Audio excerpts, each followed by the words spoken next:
গতকাল যখন চেয়ারম্যান স্যারকে ফোন করা হয়েছিল, চেয়ারম্যান স্যার বিকালে বলেন যে ঠিক আছে, বিকাশ ভবনে আছেন, সঙ্গীতাদি ফোন করেছিল, তো বলেন যে ঠিক আছে তোমরা 4 জন এসো, কথা বলবো।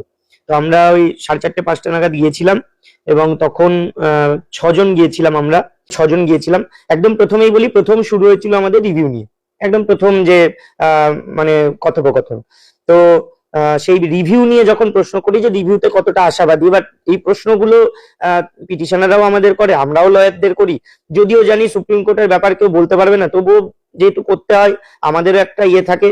তো রিভিউতে উনি বললেন যে যেহেতু পয়েন্টস গুলো ভালোভাবে দেওয়া আছে, লুফোলস অনেক আছে, অতএব রিভিউতে দেখা যাক কি হয়। সুপ্রিম কোর্টের রায়ের ওপরে খুব একটা মানে ভরসা ছিল না, সেই জায়গা থেকে রিভিউ করা, এবং রিভিউতে আশা করছি ভালো কিছু হবে। আমি জিজ্ঞেস করেছিলাম যে ওএমআর কি প্রকাশ করবেন না, তো উনি যেটা বলেছেন যে সুপ্রিম কোর্টের এমন কিছু আছে কি, বা যে প্যানেল ক্যান্সেল হয়েছে তারপরে এর কোনো ভিত্তি থাকে কি। তখন আমি বলেছিলাম যে যেহেতু হাইকোর্টে বলা আছে যে মানে অবশ্যই পাবলিক ভিউইং এর জন্য দেওয়া, আমি বলেছিলাম যে যদি মনে হয় যে আপনি পাবলিক ভিউইং এর জন্যই দিচ্ছেন তাই দিয়ে দিন, অসুবিধাটা কোথায়, লোকেই দেখুক। তখন উনি বলেছিলেন যে লোকে দেখার জন্য তো দেওয়া নয়, ব্যাপারটা হচ্ছে যদি কোনো কাজের কাজ হয় তখন দেওয়া যেতে পারতো, কিন্তু যেহেতু সুপ্রিম কোর্ট রায় দিয়েছে এখানে দেওয়ার কোনো মানে নেই, কন্টেম্প্ট হতে পারে, এটা একটা বলেছেন। সেকেন্ড হচ্ছে যেটা আর একটা বলা হয়েছিল যে লোক দেখানোর জন্য নয়, এটাও বলেছে। আর হচ্ছে একটা লিস্ট চাওয়ার কথা বলেছিলাম যে যারা 15,403 জন সুপ্রিম কোর্টের এম এর ভার্ডিক্ট অনুযায়ী যারা চাকরি করছে, কন্টিনিউ করছে 31শে ডিসেম্বর অব্দি, তাদের লিস্টটা আপনি দিয়ে দিন, কারণ এটা বলেছিলাম যে আমাদের লয়ার চাইছে যে এই লিস্টটা দিলে লয়ার লিস্টটা নিয়ে কিছু এগোতে পারে। তো উনি সেই অর্থে মানে একটা সদর্থক বার্তা দিয়েছেন ঠিকই, এবার কন্ট্যাক্ট করতে বলেছেন। সেটা আমরা জানি না আদৌ মানে ওটা কিভাবে হবে না হবে, তবে লিস্ট তো আর এমনি এমনি ওই এক্সেল শিট বা একটা প্রিন্ট আউট করে দিলে হবে না, তার তো একটা মানে অথেন্টিকেশন বা একটা ভ্যালিডেশন করতে হয়, সিগনেচার করে এসএসসি প্যাডে বা এরকম কিছু। যাই হোক, এগুলো আছে। আর সাথে আমরা এটাও বলেছিলাম যে যদি স্যার পরীক্ষা দিতে কেউ বাধ্য হয়, সেক্ষেত্রে যে নোটিফিকেশন বার করেছেন সেটা 2016 নিয়ে কেন হলো না, কেন টোটালটাকে একসঙ্গে গুলিয়ে দেওয়া হলো। তো এই ক্ষেত্রে উনি যেটা বলেছেন যে 3টে অপশন নিয়ে সরকার পক্ষ তাদের লয়ারদের সঙ্গে কথা বলেছে। ফার্স্ট অপশন যে শুধুমাত্র 2016-র পরীক্ষা হবে, সেকেন্ড অপশন যেটা এখন হয়েছে যে টোটালটা মিলে, আর থার্ড অপশন 16 আলাদা হবে আর নতুনদের আলাদা হবে। এই 3টে অপশনের কথাই চেয়ারম্যান বলেছিলেন গতকাল, এবং এই 3টে অপশনের মধ্যে ওনার লয়াররা নাকি মনে করেছে যে এই টোটালটাকে নিয়ে একসঙ্গে করাটাই লিগালি যুক্তিযুক্ত বা সব থেকে ভালো, সেই জন্যই নাকি এটা করেছে।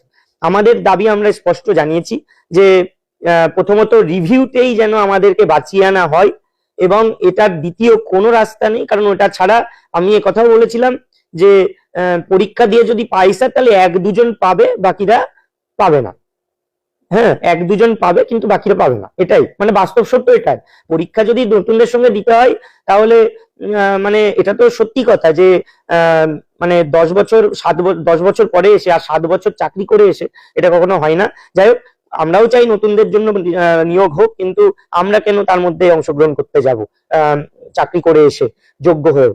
এটা একটা রিভিউটা যেভাবে হোক অ্যাকসেপ্ট করিয়ে, সেটা মানে একটু অন্যভাবে বলেছি, ওটা আমি বলতে পারছি না যে এইভাবেও বলে এসেছি, যেটা বলা যায় না সাধারণত, সেই কথাতেও বলে এসেছি যে আপনারা চাইলে যেভাবে খুশি সেটা কি করবেন না করবেন ভেবে নিন, রিভিউটা অ্যাকসেপ্ট করিয়ে যেন আমাদেরকে বাঁচিয়ে আনা হয়।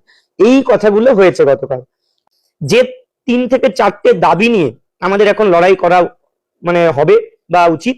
একদম প্রথম দাবি, সমস্ত এমআর প্রকাশ করা হোক, এতে কি হবে না হবে সেসব ভাবার দরকার নেই। হ্যাঁ, সমস্ত ওএমআর প্রকাশ করা হোক, সেই ওএমআর প্রকাশ করিয়ে রিপ্যানেলের জোরালো দাবি যেন স্কুল সার্ভিস কমিশন আর সরকার পক্ষ সুপ্রিম কোর্টে করে। 1 নম্বর দাবি এটা। 2 নম্বর দাবি যে এই যারা 15,403 জন স্কুলে ফিরতে পেরেছে, 31শে ডিসেম্বর অব্দি চাকরি করছে, যাদেরকে বলা হয়েছে specifically not found to be tainted, তারা স্কুলে যাবে, এই লিস্টটা ভ্যালিডেট করে অবশ্যই যেন দেওয়া হয়।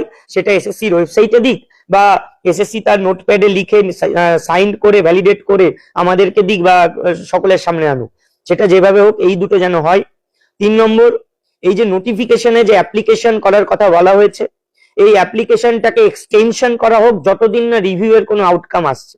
অ্যাপ্লিকেশনেই লেখা আছে যে রিভিউ এর আউটকামের উপর নির্ভর করবে, তাহলে সেক্ষেত্রে রিভিউ এর যতদিন কোনো আউটকাম না আসছে ততদিন এই অ্যাপ্লিকেশনটাকে এক্সটেনশন করা হোক, কারণ আমরা রিভিউ না দেখে কেন অ্যাপ্লিকেশন করতে যাব, এটা 3 নম্বর।